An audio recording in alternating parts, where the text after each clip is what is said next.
Hey guys, in this video we're going to be looking at chapter 21 of our textbook, which is called Murder. This chapter in this video is going to be a little different because there's no new grammar being introduced. Rather, it's more of a review of what you've done so far in chapters 19 and 20. So in this video we're not going to go over any new grammar, we're just going to take a look at the derivatives to make sure that you have some help with the vocab. Your job is going to be to go back and take a look at chapters 19 and 20 to make sure that you understand the idea of the perfect tense. In particular, chapter 20 in the video I made for it will really help you out. There's a lot in that video. It's one of the longer ones that we've made. But if you can understand each piece, you'll be all set for chapter 21. This is really just a review chapter. So to start, like we always do, let's take a look at some of the derivatives from the chapter 21 vocab. The first word we want to look at is somnus. This word means sleep in Latin, and I want to point out that there's two words in here that are very similar to each other. You're going to see somnus and somnium. Somnus is a masculine word that means sleep, and you can tell it's second declension by the long I in the genitive, and since it has a us instead of a um, you know this is a masculine word, not a neuter word. This word means sleep. You're going to see in a second somnium means a dream, which is slightly different. From this word, we get English derivatives such as insomnia, somnambulist, and somniloquist. So insomnia is probably the one that you're most familiar with. If you're an insomniac, it means you have trouble sleeping, right? You're literally not sleeping. The next two words are a little different. I think we've seen one or two of these in previous videos, but they're not too bad to understand if you break them down.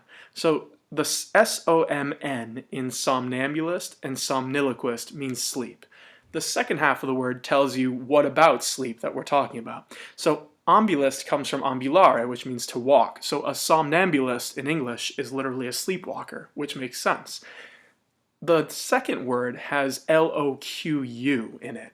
And in Latin, this word means to speak. So when you have a somniloquist, this is someone who talks in their sleep. You've probably seen words like soliloquy before in English, which has to do with a speech or speaking. A somniloquist is just a sleep talker. So these two words are a little more fancy than you probably are used to, but it's something that might help you out on an SAT or something like that. So it's good to know. And again, the root comes from the word for sleep. The next phrase is animam recuperare. Now this we want to kind of break down into two different pieces. The first part, animum, means spirit or mind, and again, it's a word we've seen that has to do with sort of your spirit, mind, soul. There's a couple different ways to translate this.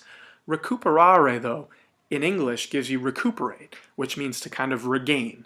And the definition of this phrase is to regain one's senses. And this is really talking about when you wake up, that feeling when you're kind of dizzy and you're first getting your brain back together. That's what animam recuperare is referring to. So again, if you break it down and you'll end up with the English derivative recuperate, it might help you understand what's going on with this phrase. The next word is malice, which means bad or wicked or evil in Latin. Now, if we break this down, there's a bunch of derivatives that have the stem of mal, which means bad or evil. And a few you can see here, words like malice, malignant, malaria, malevolent, they all have to do with something being bad. The interesting thing here is that malice is also related to the word for apple, right? So a variant, the scientific word for an apple, actually has this word of malice in it, and it leads to an interesting visual in English and theme of sort of the wicked stepmother you can see on the right in Snow White, the witch giving the apple, which always represents something evil. In the middle, you see a picture of Adam and Eve, and they're eating an apple, which kind of brings evil into the world. So there's an interesting connection here between the word bad and the word for apple. The next word we have is corpus, which in Latin means body. And there are a few English derivatives that are pretty easy to spot that have to do with a body. They include words like core, corpse, corpulent, corporation, and you can see here they all have to do with some sort of body. Corpse is one that's usually easy to recognize. Another one would be core, C-O-R-P-S. The way we pronounce this word is different than the Latin, but you get the idea. It's a body of something. So if you think of, for instance, the Marine Corps, a lot of people will misspell core as C-O-R-E, because that's kind of how it sounds in English, but the word is C-O-R-P-S. It's a body, it's a group, if you want to think of it that way. So there's a few English derivatives that are worth your time to get from the word corpus, which just means body in Latin. The next word is primus, which means first. And again, there's some really good English derivatives that come from this. Words like primary, prime, primacy, primitive, they all have to do with the first of something. So again, if you're thinking of, primitive human beings, for instance, you're talking about when the first humans were really trying to figure things out. We use the word primitive for that. Primary, again, is talking about something that's first. So it's easy to spot the word primus here in these English derivatives. The next word is lux, which means light in Latin. And from this word, we get in English lucid, translucent, elucidate. All these words have to do with light. So if you think of, for instance, the word translucent, that means light can pass through it. And in Latin, you literally have trans, which can mean across, and lucent comes from lux, which means light. So in other words, light can go through it or go across it. That's a good derivative to think from this word. Lucid on its own also has to do with light. You hear this a lot when people talk about lucid dreams, which are very vivid dreams. The idea of them being very vivid and lifelike, the idea is that there's a lot of light in them. You can almost see the dream and think that it actually happened in real life. That's where that word comes from. The next word is mortuus, which means dead. And in English, we get words such as mortuary, and there's a few others that we've seen, and we'll talk about it more, but one of the basic ones is just a mortuary, which is, where they take dead bodies, basically. So there are a few derivatives that come from M-O-R-T, the stem of mort, and it always has to do with death. The next word is simulare. Now, this word means in English, you get the word simulate. But in Latin, what you're really talking about here is it's almost like you're pretending to do something. And I think that's how they use it in this chapter, is pretending. But again, if you're simulating something, it is something pretend. And that's really where we get the English word from, this Latin root of simulare. The next word is finire, which means to finish. And in English, we get words like finite, infinite, final, finale. They all have to do with the end of something or finishing something. So if you're talking about something being finite, it means it has an end. The opposite, infinite, means it doesn't have an end. Finale, the end of a show, for instance, they all come from this one root of finishing something. The next word we're going to look at is cogito cogitare, which means to think in Latin. And again, pay attention to how the book has set up the vocab in this chapter.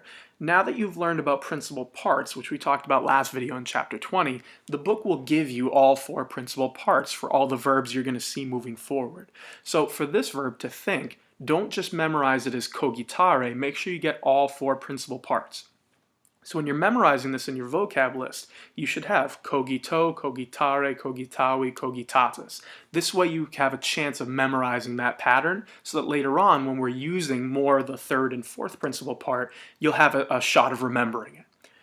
It leads to some good English derivatives as well. They all have to do with thinking. So for instance, you have cognition and cognitive on here. They all have to do with your ability to think in this case. So this is a good word to remember for some good English vocab. The next word we want to look at is surgo surgere, which we've seen before. It means to get up.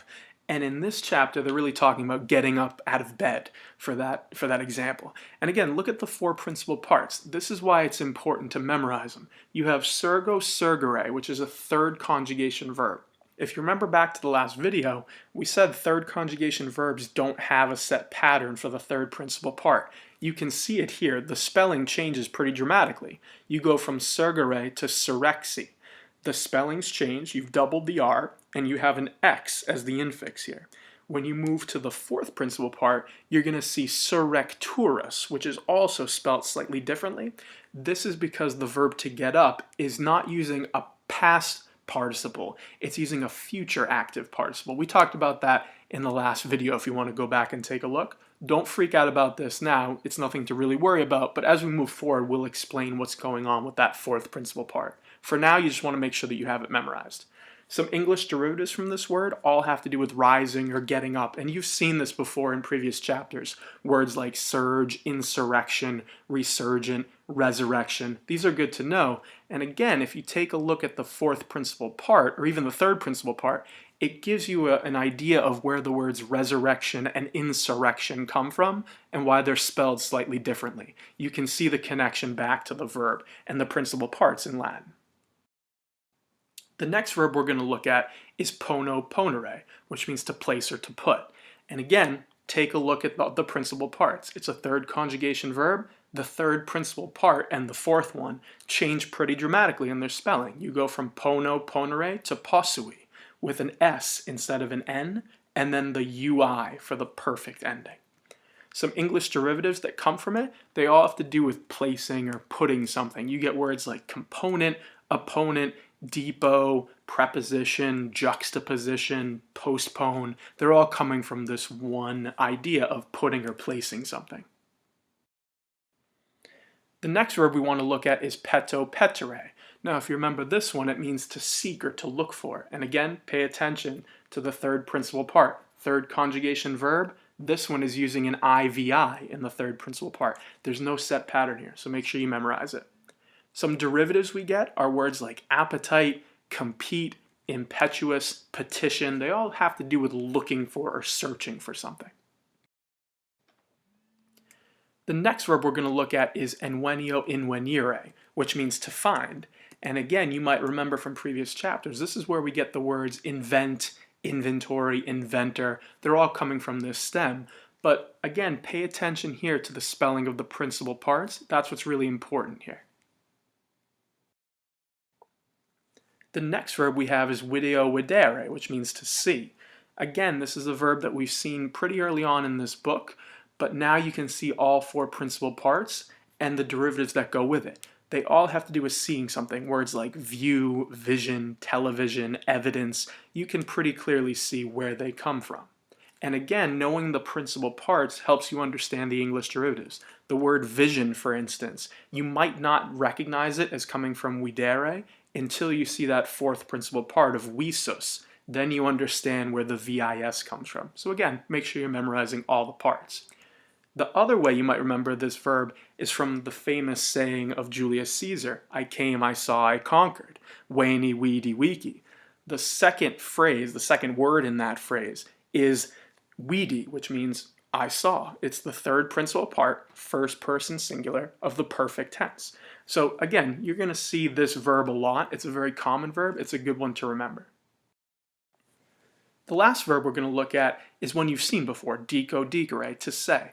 And last chapter, we actually went through these derivatives, and you learn words such as dictate, contradict, dictionary. They're all coming from this verb.